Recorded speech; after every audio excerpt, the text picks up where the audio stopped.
You know, wrestling fans, this SummerSlam is by far the worst SummerSlam to date that I have went back and watched. You know, going and watching it when we're kids, we think one thing. And then going back and watching it as an adult, we have a complete different perspective of the product of the show. Complete. Absolutely. If the WWE, the perfect term for this SummerSlam is drowning, this pay-per-view drowned. It absolutely nosedived. There was nothing saving it. Granted, don't get me wrong.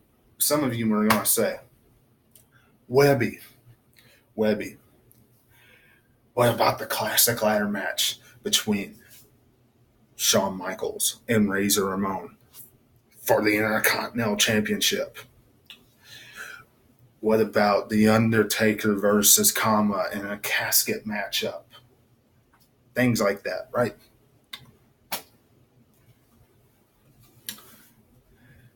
Yeah. I would love to think about those things. I would love to be able to say that those things, those matches, those storylines just brought this show up off its feet and made it a great highlight, a great spectacular of a show. But I can't. I really can't. And really, I don't think any of you all can either. I just don't. Because when you sit back and you look at, well, WWE in these days would say it's a night of first. It was Barry Horowitz' first SummerSlam. It was Hakushi's first SummerSlam. Both of them picked up victories. Now, in the grand scheme of things, did it really mean anything? Absolutely not. It was Triple H's, Hunter Hearst Helmsley, first SummerSlam. He picked up a victory. That was the only one in the grand scheme of things as far as first that actually meant something, that actually grew and groomed for future.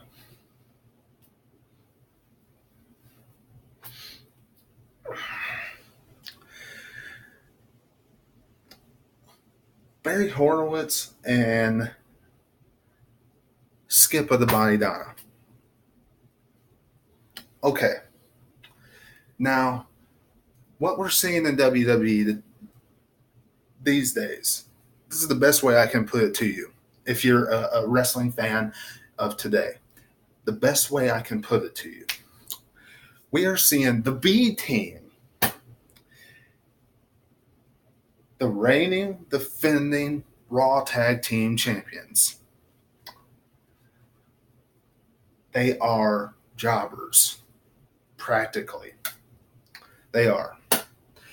I mean, after they drop the tag belts, they're not going to go anywhere. Curtis Axel and Bo Dallas will go nowhere. With that being said, the same kind of thing happened to Barry Horowitz. He was WWE's biggest jobber back in the early 90s to mid 90s. He was their biggest jobber, their most famous jobber ever the WWE has ever had. And then all of a sudden, they played up the storyline like he has never won a matchup. And he got wins over Hakushi, And then he got a few wins, and then he got a win over Skip of the Body Donna. And then he tied a match with the Body Donna by lasting the limit, which ultimately gave him the win. 10-minute limit. And if he lasted 10 minutes, then he won that stipulation. Which all of this brewed and led up to SummerSlam. Oh, he was so happy and joyous and excited, right? Match. Quite frankly, and I hate saying it like this, but I think the males in the audience got more enjoyment seeing Sable, not Sable, I'm sorry, but Sonny. Because Sonny was Skip's manager. This went nowhere. And after the little thing of Barry getting his few wins, he went back down to the gutter. He just kind of flickered out.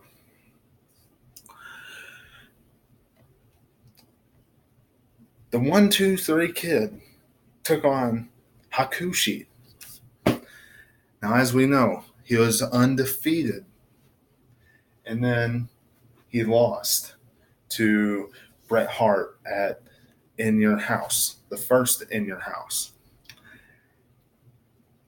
Comes to SummerSlam, first ever SummerSlam. Vincent Kennedy McMahon and Jerry King Lawler point that out.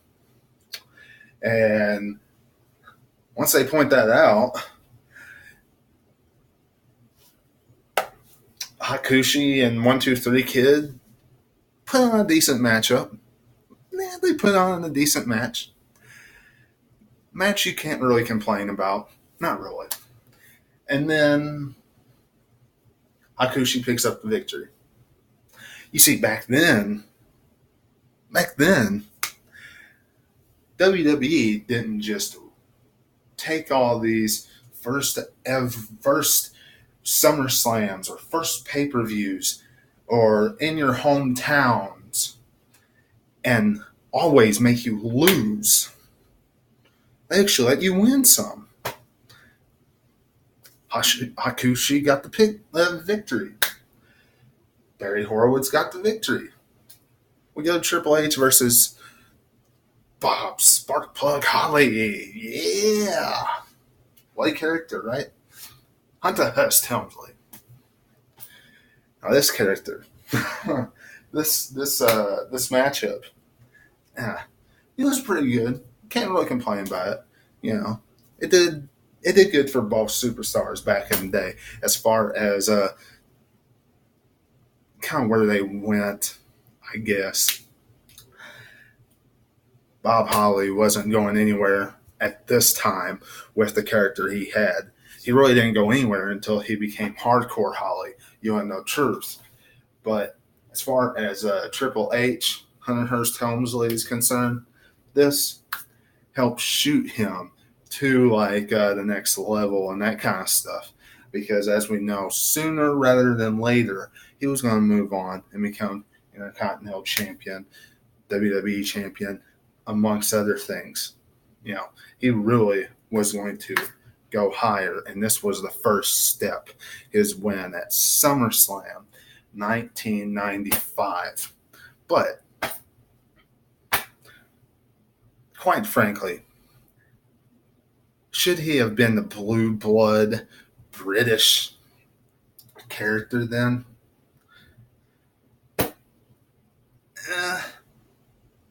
No. He did a good job. Sparkplug Holly did a good job as far as character-wise. But, no. It was time for a change because they were starting to insult our intelligence as far as characters go. Bertha Faye took on Alundra Blaze.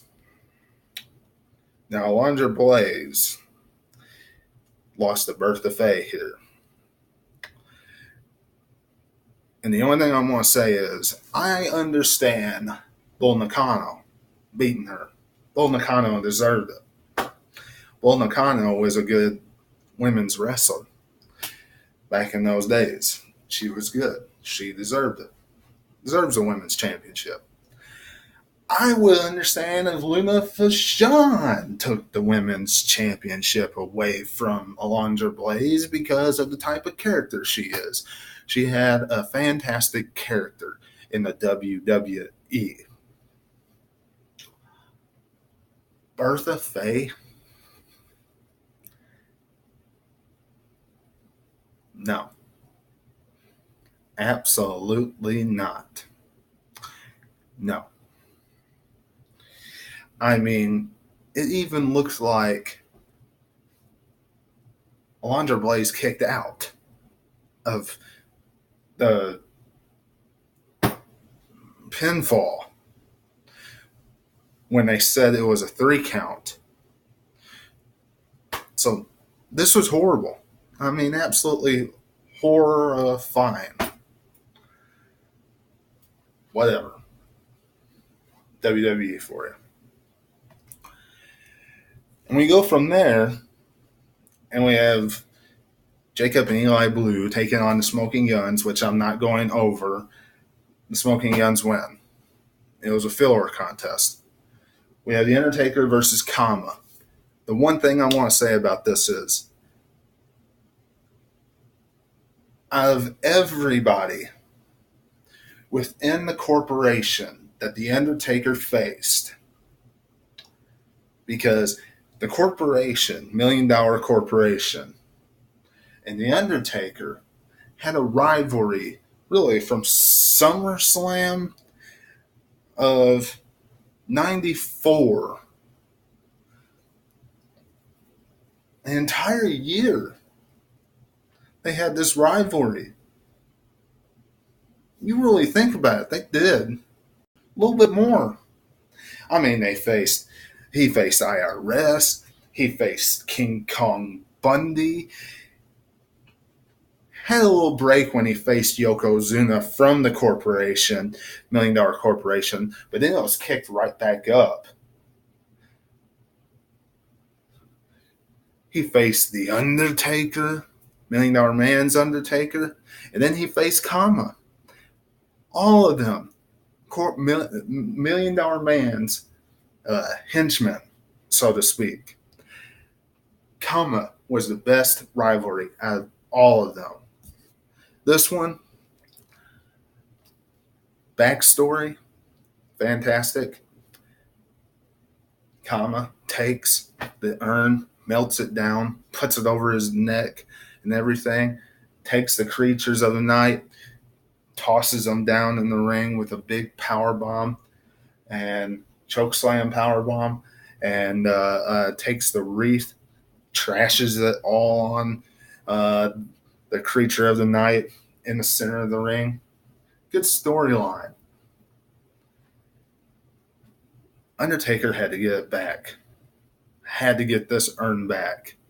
It was a casket matchup. The match, a little lackluster, but Undertaker victorious, as we knew he was going to be, because he wasn't going to lose a casket matchup again when he lost at the Royal Rumble 1994. He just wasn't.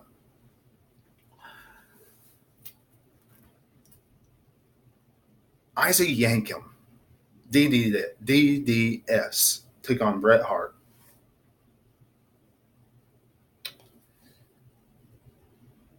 Now the storyline between, just because a lot of people would gripe, moan, groan, complain all over this contest about every little thing.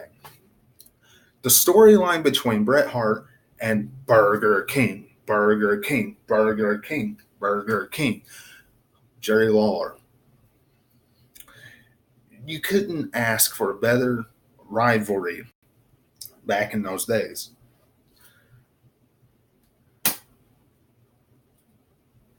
Bret Hart and Jerry Lawler going from a kiss my foot match, going from all the torment that Jerry Lawler did to Bret Hart's family and all different types of stuff. It was great, great rivalry, great work, great chemistry. However, what they did with Glenn Jacobs, what they did with Kane, before he became Kane, was absolutely horrible. Horrible. He was Diesel, fake Diesel. Once Kevin Nash or Diesel left, he was Isaac Yankem. I mean, this was a collection of the worst characters you could possibly put together. Isaac Yankem was Jerry Lawler's dentist.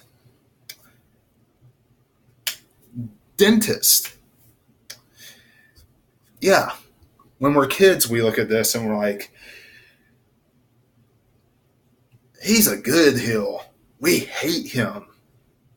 You know, he's going to take these drills and stuff and stick them down Bret Hart's throat, right? As an adult, we look at this and we say, Vince McMahon, how in the world did you come up with this garbage? I mean, seriously. Now, some of these characters I understand and I get and I liked. But Isaac Yankem, I mean, give me a break. No wonder this didn't get over. I mean, Bret Hart won by disqualification. You probably had him win by DQ to protect Dr. Isaac Yankem, quite frankly. And the match wasn't even that great. It wasn't.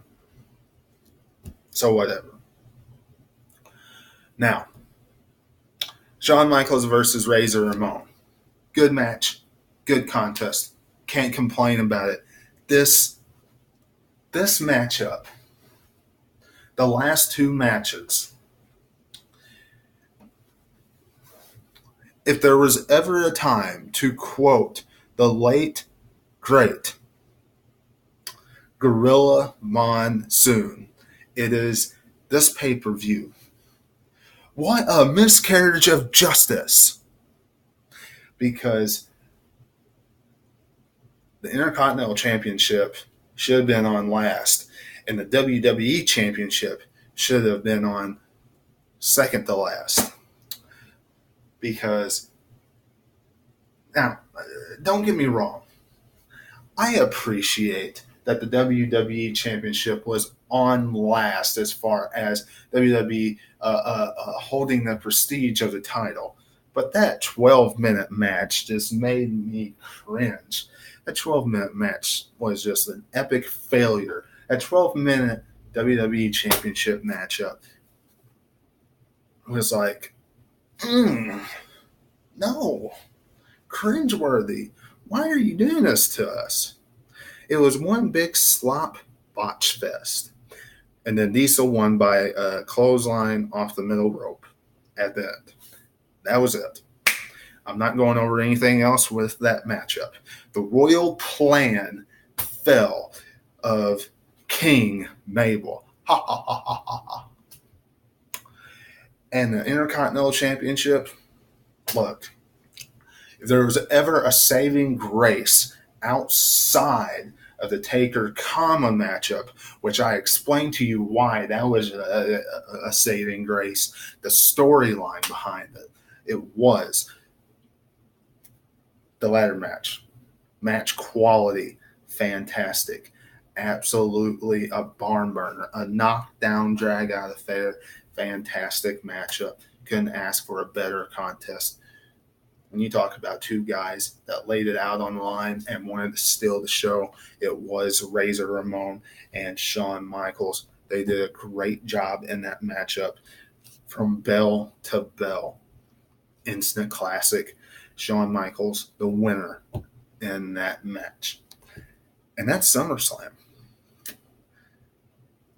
Don't go back and watch it.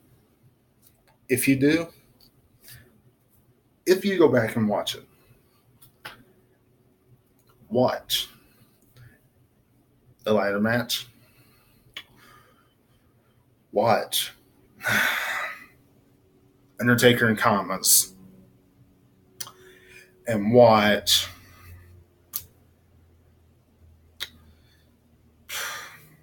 Bret Hart and Isaac Yankees. That's it. And they're right back to back to back. The rest of the show really isn't worth watching. But let me know what you're thinking in the comments below. Don't forget to subscribe.